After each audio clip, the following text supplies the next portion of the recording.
A few years back, a crowd of ordinary people online decided they were going to break the silver market. They coordinated, they piled in, they told each other this was the big one. And they lost. Not because they were wrong about silver being cheap. They lost because they aimed at the wrong target, and almost nobody bothered to explain to retirees why. So let me answer the question in the title before I do anything else, because you did not click this to be teased. The silver squeeze that most people cheered for was a squeeze on paper. And a squeeze on paper cannot work, ever, by its own design. Because when you rush in to buy a paper claim on silver, the machinery simply prints more paper claims to meet you. You do not drain the shelf, you just order more receipts.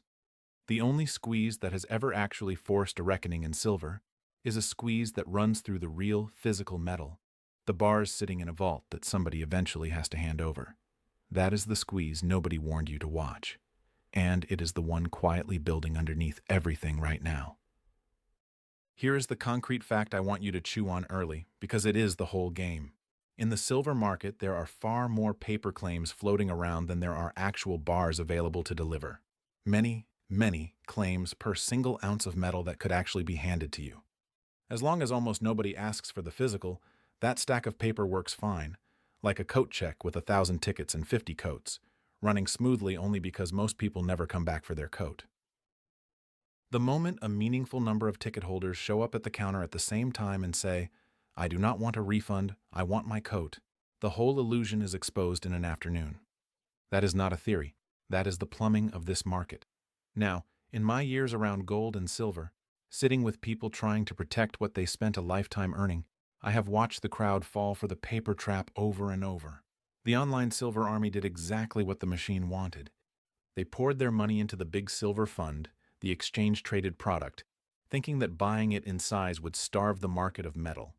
But a fund like that does not have a fixed pile of silver.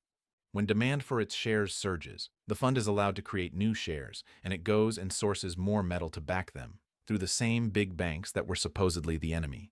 So the buying pressure got absorbed. The price twitched, then sagged.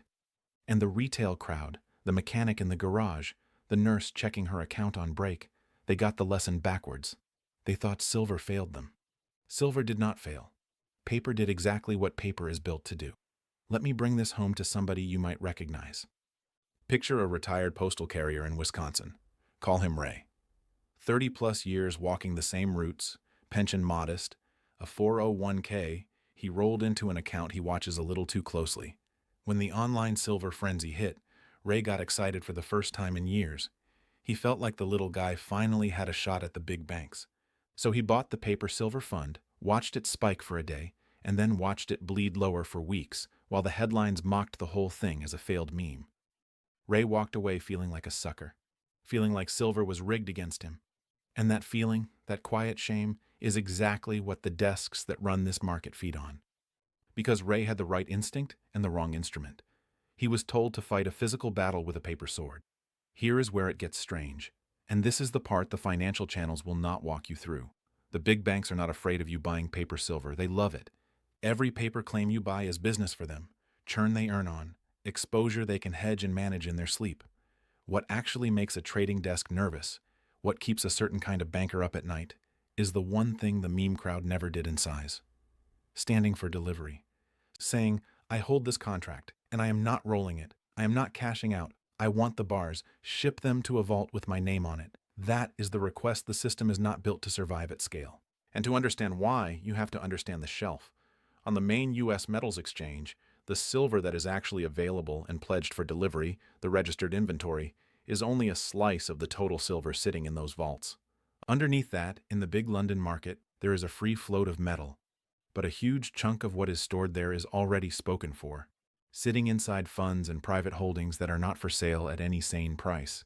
So the true pool of silver that could actually change hands to satisfy a delivery demand is far, far smaller than the headline tonnage. Layer on top of that the paper, all those claims per ounce, and you start to see it. This is a market where the promises vastly outnumber the metal. It runs on the near certainty that the promises will never all be called at once. Now watch what happens when the physical actually gets tight. Because this is not hypothetical either. In stretches over recent years, the physical premium told the truth while the paper price lied. There were moments you could not buy a real silver coin or a real bar anywhere near the so-called spot price, because dealers were dry and the wait time stretched out for weeks. The paper price said one thing. The real world said, good luck finding any. That gap between the screen price and what you actually had to pay to hold metal in your hand is the physical squeeze whispering. It is the market telling you the paper number is a fiction the day enough people want the real thing. And here's a piece almost nobody connects. The world has been running a structural shortfall in silver, year after year, where the amount used up runs ahead of the amount dug out of the ground and recycled. And the reason it does not fix itself is baked into how silver even comes to exist. Most silver is not mined on purpose. It comes up as a leftover, a byproduct, when companies dig for copper and zinc and lead. So even when silver gets expensive, you cannot just flip a switch and mine a lot more of it, because the mining is driven by those other metals, not by silver. On top of that, the silver that goes into industry, the tiny amounts layered into solar panels and electronics and medical gear, gets dispersed so thinly it is mostly uneconomic to ever recover. Gold gets hoarded and treasured and sits in vaults forever. Silver gets consumed and scattered and burned up in the machinery of the modern world, gone for good.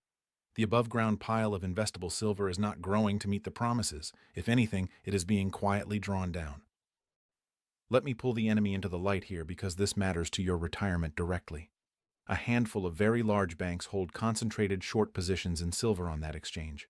Big bets that the price stays capped. And there is a tool they have leaned on before to make sure a rally does not get away from them. The exchange can raise margin requirements, the amount of money you must put up to hold a position, right into the teeth of a price spike. We have seen silver get slammed by around a third in a matter of days after margin hikes, with nothing about the actual supply or demand having changed. Nothing. Just the rules of the paper game tightened at the exact moment it mattered, and the leveraged crowd got flushed out. If you were holding and your stomach dropped through the floor during a move like that, understand what happened. You were not wrong about silver. You got shaken out of a paper position by people who set the paper rules. That is a very different thing. Now, before I go further, let me be honest with you the way I would want somebody to be honest with me, because a person who only tells you the upside is a person you should not trust. I cannot tell you when this physical reckoning arrives. It could build for years yet. The same desks that cap this market are skilled and well-funded and have delayed the day of reckoning before, and they can do it again. Silver is volatile. More volatile than gold, and it can absolutely gut punch you on the way to being right. This is a case built on real structure and real history. It is not a promise, and it is not personal financial advice for your situation. Anybody who tells you they know the day is selling you something. What I can tell you is the direction the plumbing points, and the plumbing points one way. And that brings me to something you can actually do, which is the part I care about most for you. Because the deepest lesson of the failed squeeze is not about silver at all. It is about the difference between owning a promise and owning a thing. The whole meme crowd disaster came down to people holding a claim, a receipt, a promise from an institution, instead of holding the metal itself. And that same distinction runs straight through your retirement. Think about what happened when a major world power had its reserves frozen a few years back. Money it believed it owned, parked as promises inside other countries' systems, got switched off with the stroke of a pen. Not seized in a raid, just disabled, because a reserve held as somebody else's IOU can be turned off by whoever controls the ledger. And here is the thing the central banks of the world learned from that, and acted on immediately. Metal in your own vault cannot be frozen. It has no counterparty, no politics, nobody's permission required. That is why the biggest, most sophisticated buyers on Earth started accumulating physical gold at a pace we had not seen in generations. They were not chasing a trade. They were removing the middleman between themselves and their own wealth. And that is exactly the point where I want to tell you about something my family put together for you, because it grows right out of what I just said. It is called the Free Retirement Wealth Protection Guide. If you have $100,000 or more in a retirement account, a 401k, an IRA, anything like it, this guide walks you through how everyday American retirees are moving a portion of what they built into physical gold and silver, real metal, held inside the very retirement account they already have, without taxes and without penalties. It is the reserve freeze lesson applied to your own life. Do not hold your safety as somebody else's promise that can be switched off. Hold something that is yours. This is not just for insiders or the wealthy. If you have that $100,000 or more in any retirement account, this is for you. If you are watching this on your TV, just scan the QR code on your screen. If you are on your phone or your computer, go to readfamilyguide.com. From our family to yours, no obligation, and nothing to buy. Now let me get back to the machinery, because there is a piece here even bigger than the banks, and it is where the physical squeeze gets its real fuel. It is the East. For years now, buyers in China have been pulling physical silver in with real appetite, and at moments of stress, their domestic silver has traded at a steep premium to the London price, a sign that real metal over there was genuinely scarce and worth paying up for. When a market that large is quietly hoovering up bars and paying a premium to get them, that metal is leaving the global float and not coming back. Every bar that gets locked away in the East is a bar that is no longer available to settle all those paper promises in the West. The coat check is handing out coats it will never see again. And that is not even the biggest piece. Because underneath the industrial demand and the Eastern buying sits the ratio, the relationship between the price of gold and the price of silver. For a long stretch, that ratio blew out to an extreme, historically wide reading, meaning silver was about as cheap relative to gold as it has ever been in modern memory. Then it began to compress, hard, silver clawing background against gold. And here is why that matters to the squeeze. When that ratio narrows, it is silver waking up, silver being repriced closer to its old relationship with gold. History says that when silver finally moves, it does not amble, it lunges. It has run to the same rough ceiling twice, decades apart, and both times it got there in a hurry that left slow-moving money behind. Silver does not give you a comfortable, orderly entrance. It gives you a door that is wide open and quiet, right up until it is not. So let me put the pieces on the table together, because stacked up, they tell one story. A structural deficit that supply cannot easily fix, because most silver is only a byproduct of digging for other metals. Industrial demand that consumes the metal and scatters it beyond recovery. A registered exchange inventory that is thin, and a London float that is largely spoken for. Concentrated short positions held by a few big banks. Physical metal draining east and getting locked away. A gold-to-silver ratio snapping back from an extreme, and underneath all of it, a mountain of paper claims that only works so long as almost nobody asks for the real thing. Every one of those is a real, verifiable feature of this market. Put them together and you are not looking at a meme. You are looking at a slow-loading spring. I want to speak plainly to you now about where the smart money already sits, because this is the part that should light a small fire under you without any fake deadline attached. The central banks are already buying metal, already positioned, already treating physical gold as the reserve you cannot freeze. In fact, in official reserves around the world, gold has quietly climbed past the point where it now sits as the second largest reserve asset that central banks hold, ahead of the debt of other governments, a milestone that would have sounded absurd not long ago. The institutions that move first and speak last have already made their move. What has not happened yet is the crowd. Your neighbor is not talking about this at the barbecue. The financial channels are not leading with it. The pension funds have not piled in. And by the time all of that does happen, by the time this is the obvious trade that every advisor recommends and every headline shouts, the quiet, cheap, early window will already be closing behind the people who moved while it was still boring. You are hearing it now, while it is still boring. That is the whole advantage. Think back to Ray, our postal carrier in Wisconsin, and what he did wrong, because his mistake is the one lesson I want you to keep. Ray did not have the wrong idea about silver. He had the wrong instrument. He held a paper promise and expected it to behave like metal. And when the promise did what promises do, he blamed the metal and walked away right before the real story even began. Do not be Ray with your retirement. The question is not whether silver is cheap or dear on any given morning. The question is whether what you own is a thing you hold, or a promise somebody else can print more of, freeze or margin you out of. That is the difference between the paper squeeze that failed and the physical one that is still coming. Here is the honest, practical way to think about your own position. And then I will let you go. Own the metal, not the promise, for the portion of your wealth you truly want to protect.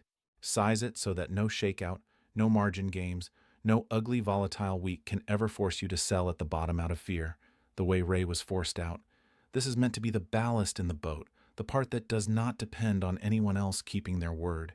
You do not need to bet the farm. You need a piece of your foundation that cannot be switched off. That is the entire idea. And that is where I will leave you, with the same family guide, because this last part is about more than you. It is about what you pass down. The Retirement Wealth Protection Guide does not just cover protecting and diversifying a portion of what you built. It is about protecting what your children and your grandchildren will one day inherit, real metal that is theirs, free of the counterparty risk that just taught the whole world a lesson. And for those of you who watch all the way to here and have $100,000 or more in a retirement account, we also offer a free, no-obligation, one-on-one educational web conference. Just mention that you watched this whole video. There is no fake deadline on this, and I will not insult you by inventing one.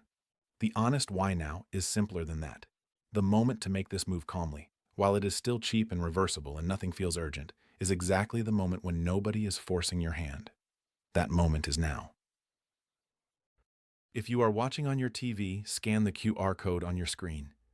If you are on your phone or your computer, go to readfamilyguide.com. From our family to yours. The online crowd tried to break the silver market from the outside with paper, and the market barely noticed. But the real squeeze was never going to come from a mob buying receipts. It comes quietly, through the physical, one delivered bar at a time. One frozen reserve teaching one more central bank the lesson. One more shipment locked away in the East. Nobody warned the retirees to watch that door, because the people who profit from the paper game would rather you kept staring at the screen. Now you know which door it is. The only question left is whether you are holding a coat or just a ticket.